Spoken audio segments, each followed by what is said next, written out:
Hello friends, welcome to study group Pathshala. मैं उल्लास और आज की क्लास में हम डिस्कस करेंगे एक इम्पोर्टेंट निबंध को और ये निबंध होगा लॉकडाउन पर। लॉकडाउन पे काफ़ी इम्पोर्टेंट टॉपिक है, आप सभी के लिए आ सकता है इस टॉपिक पर, तो आप इसको जरूर तैयार करिए। एसएससी के सभी डिस्क्रिप्टिव एग्जाम्स के लिए आप इसको तैयार कर सकते हो और इसकी कंप्लीट प्लेलिस्ट को वॉच कर लीजिएगा। जितने भी इंपॉर्टेंट टॉपिक्स हैं वो सब आपको प्लेलिस्ट में मिल जाएंगे, राइट। और इसकी लेटर की प्लेलिस्ट को भी आप देख सकते हो, जितने पत्र हैं वो भी आप यहाँ से तैयार कर सकते हो, राइट फ्रेंड्स। इसके साथ ही साथ आप इस बुक को ले सकते हो जिसमें आपको 60+ टॉपिक्स मिल जाएंगे तैयार करने के लिए, और निबंध और पत्र दोनों ही एक ही बुक में आपको मिल जाएंगे, तो अलग से 2 बुक लेने की जरूरत नहीं पड़ेगी।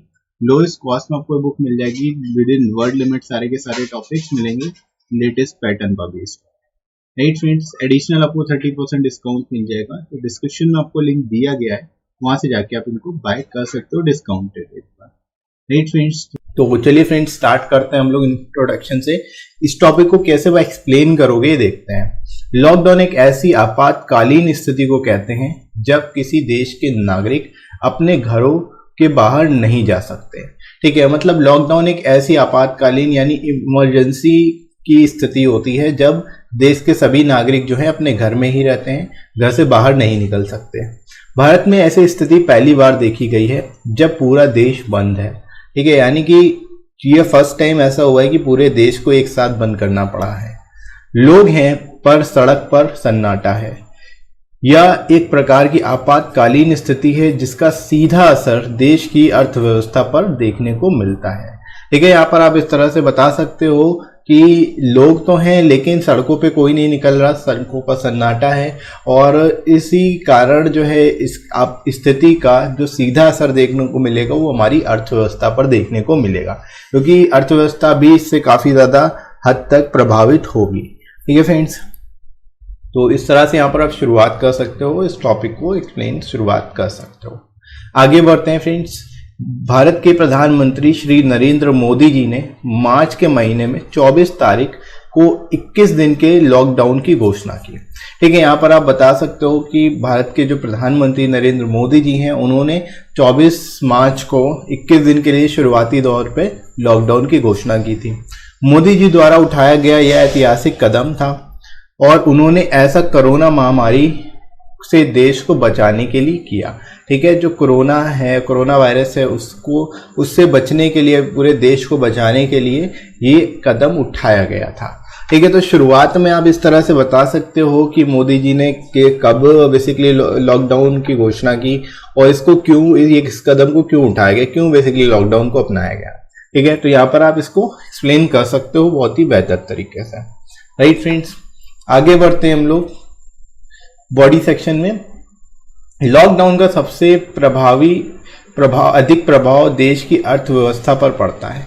ठीक है, लॉकडाउन का सबसे अधिक प्रभाव जो पड़ेगा वो अर्थव्यवस्था पर पड़ेगा, क्योंकि जब हम काम पर जाते हैं तभी देश आगे बढ़ता है, और जब देश के सभी लोग अपने अपने घरों में हों, सारी फैक्ट्रियां बंद हों, सभी कामकाज बंद हों, तो देश का विकास भी रुक जाता है और इससे अर्थव्यवस्था को भारी क्षति पहुंचती है। ठीक है, यहाँ पर आप बता सकते हो दोस्तों कि जो लॉकडाउन है उससे सबसे ज़्यादा प्रभाव जो पड़ने वाला है अर्थव्यवस्था पर पड़ने वाला है, और अर्थव्यवस्था पर इसलिए पड़ेगा क्योंकि जब लोग काम करते हैं तभी देश भी आगे बढ़ता है। देश का जो ग्रोथ है, देश की जो ग्रोथ है, कंट्री की जो ग्रोथ है वो होती है। जब देश के सभी लोग घर में होंगे, कोई काम नहीं होगा, सारी फैक्ट्रियां बंद होगी, हर तरह की जो एक्टिविटीज़ हैं वो पूरी तरह से स्टॉप्ड हैं, रुकी हुई हैं, तो इस केस में जो देश का विकास है वो भी रुक जाता है, पूरी तरह से स्टॉप हो जाता है। ठीक है, जिससे कि अर्थव्यवस्था पर काफ़ी ज़्यादा इम्पैक्ट पड़ता है, इसका काफ़ी निगेटिव इम्पैक्ट पड़ता है, और एक तरह से आप कह सकते हो देश की अर्थव्यवस्था को भारी क्षति पहुंचती है। ठीक है फ्रेंड्स, इस तरह से यहाँ पर आप इसको एक्सप्लेन कर सकते हो। आगे बढ़ते हैं। लॉकडाउन से देश के जीडीपी विकास दर में कमी आ जाती है। ठीक है, अब लॉकडाउन की वजह से क्या है, जो देश का जीडीपी है, जीडीपी दर है वो भी कम हो जाएगी, क्योंकि काम बंद है, लोग काम नहीं कर रहे, घरों में है, और जितनी भी प्रोडक्शन और अदर एक्टिविटीज है वो पूरी तरह से बंद है। ठीक है, कोई किसी तरह का काम नहीं होता है, तो जीडीपी ग्रोथ कैसे होगी। हम दूसरे देशों की अपेक्षा कई वर्ष पीछे जा सकते हैं। ठीक है, अब देखो लॉकडाउन की वजह से क्या होगा कि हमारी जो ग्रोथ है वो बहुत निगेटिव हो सकती है, हम दूसरे देशों की अपेक्षा कई साल पीछे जा सकते हैं, बेसिकली, ठीक है, परंतु जीवन से बढ़कर शायद कुछ भी नहीं, और ये हमारे देश के नेता भी समझते हैं, इसलिए हमारे हित में ही इस कदम को उठाया गया है। ठीक है, आप इस तरह से अब लिख सकते हो कि दुनिया में जीवन से बढ़कर कुछ भी नहीं है, तो हमारे देश के जो नेता हैं, जो लीडर्स हैं, वो भी ये चीज़ समझ रहे हैं। इसी चीज़ को देखते हुए हमारे हित के लिए ही बेसिकली इस कदम को उठाया गया है, लॉकडाउन का फैसला लिया गया है। ठीक है, तो यहाँ पर फ्रेंड्स आप इसको एक्सप्लेन कर सकते हो इस तरह से, इसके बारे में क्लियरली डिफाइन कर सकते हो, राइट। आगे बढ़ते हैं फ्रेंड्स। छोटे मजदूर, महिलाएं, दिहाड़ी पर काम करने वाले लोग इस लॉकडाउन में सबसे अधिक प्रभावित हुए हैं। अब आप यहाँ पर ये भी बता सकते हो कि सबसे ज़्यादा प्रभावित कौन हुआ है। सबसे ज़्यादा प्रभावित वे मजदूर लोग हुए हैं जो कि डेली वेजेस पे काम कर रहे हैं, और जो महिलाएं हैं, जो दिहाड़ी पर काम करने वाले लोग हैं, जो डेली वेजेस पे काम करने वाले लोग हैं, उन पर सबसे ज़्यादा इसका प्रभाव पड़ा है। और एक तरह से कह सकते हो जो अनऑर्गेनाइज सेक्टर से लोग आते हैं, ठीक है, वे लोग जो अनऑर्गेनाइज सेक्टर से आते हैं, उनका काफ़ी ज़्यादा इम्पैक्ट, उनका काफ़ी ज़्यादा नुकसान हुआ है। एक तरह से आप कह सकते हो उनको काफ़ी ज़्यादा क्षति पहुंची है। ठीक है, उनकी स्थिति कुछ ऐसी है कि अगर वे घर में ही रहेंगे तो भूख से मर जाएंगे, और बाहर रहे तो महामारी से।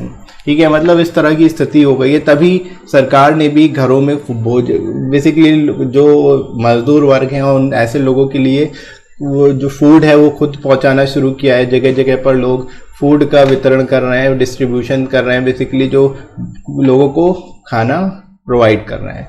ठीक है, तो इस तरह से यहाँ पर आप इसके बारे में लिखोगे। आगे बढ़ते हैं। कोरोना वायरस का प्रकोप सबसे पहले 31 दिसंबर 2019 को चीन के वुहान में हुआ। ठीक है, यानी चीन में सबसे पहले जो है इसका असर देखने को मिला। चीन के बेसिकली वुहान शहर में सबसे पहले कोरोना वायरस फैला। कोरोना वायरस संक्रमण की तीव्र वृद्धि को देखते हुए चीन ने वुहान में पहली बार लॉकडाउन की घोषणा की। अब आप ये भी बता सकते हो कि सबसे पहले जो है चीन में के वुहान में ही लॉकडाउन की घोषणा की गई। ठीक है, और इसके आसपास के कई प्रांत भी लॉकडाउन किया। ठीक है, जो कई जो प्रांत थे इसके आसपास के जो प्रोविंसेस थे उनमें भी लॉकडाउन किया गया। ठीक है फ्रेंड्स, तो यहाँ पर आप बता सकते हो कि सबसे पहले चीन के वुहान शहर में लॉकडाउन किया गया, और जो आसपास के क्षेत्र हैं उनमें भी लॉकडाउन किया गया। ठीक है फ्रेंड्स, आगे फाइनली हम लोग मूव करते हैं कंक्लूजन की तरफ। 2 महीनों में चीन में संक्रमण और मौतों की संख्या में तेजी से गिरावट आई। ठीक है, तेजी से गिरावट आई। जो लोग चीन में मर रहे थे और संक्रमित हो रहे थे वो सभी तेजी से कमी आई उसमें।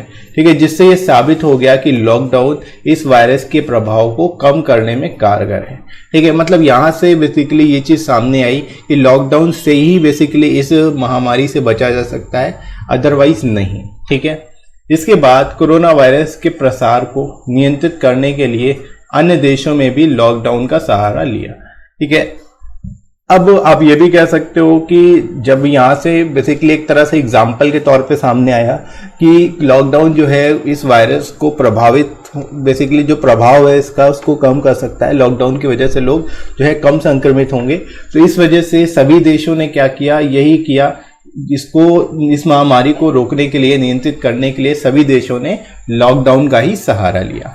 राइट फ्रेंड्स, इसके बाद ही आप यहाँ पर यही बता सकते हो कि एम्स दिल्ली के शोधकर्ता, जो आईआईटी, जो दिल्ली एम्स के जो शोधकर्ता हैं, रिसर्चर्स हैं, उनके द्वारा किए गए एक अध्ययन में पाया गया कि लॉकडाउन भारत में कोविड-19 के संक्रमण को कम करने में प्रभावी है। ठीक है, मतलब जो एम्स दिल्ली के जो शोधकर्ता हैं, रिसर्चर्स हैं, उन्होंने भी ये स्टडी, उनके द्वारा भी ये दिखाया गया कि जो कोविड-19 है इसके संक्रमण को कम करने में लॉकडाउन काफी हद तक प्रभावी साबित हुआ है। राइट, हालांकि लॉकडाउन अकेले कोरोना वायरस को खत्म नहीं कर सकता। भारत को संक्रमण को रोकने के लिए अन्य आवश्यक उपायों की खोज करनी होगी। ठीक है, यानी इसके लिए और भी चीजें, और भी ज्यादा विकास करने की जरूरत है, अलग अलग चीजों के बारे में जानने की जरूरत है। संक्रमण को बेसिकली रोकने के लिए अन्य आवश्यक उपायों की खोज करने की जरूरत है। ठीक है फ्रेंड्स, इस तरह से यहाँ पर आप इसको बता सकते हो, लिख सकते हो, इसके बारे में बता सकते हो। ये फ्रेंड्स, तो आई होप आपको ये टॉपिक समझ आ गया होगा, कैसे लिखना है, किस तरह से इसको एक्सप्लेन करना है। इसी तरह से आप बाकी के टॉपिक्स को भी प्रिपेयर कर सकते हो, और ये वीडियो कैसा लगा कमेंट करके जरूर बताइएगा। वीडियो हेल्पफुल लगा हो तो लाइक करिएगा इस वीडियो को, शेयर करिएगा अपने सभी फ्रेंड्स में और सब्सक्राइब कर लीजिए इस चैनल को अगर आप में से कोई नया है तो। ठीक है फ्रेंड्स, इसके साथ ही साथ आप कमेंट सेक्शन के थ्रू कमेंट करके सजेशन भी दे सकते हो और आप मुझे अनअकैडमी पे ही फॉलो कर सकते हो और मेरे कोर्सेज को देख सकते हो। राइट फ्रेंड्स, तो अभी के लिए इतना ही, नेक्स्ट मिलते हैं अगली क्लास में। Thanks for watching.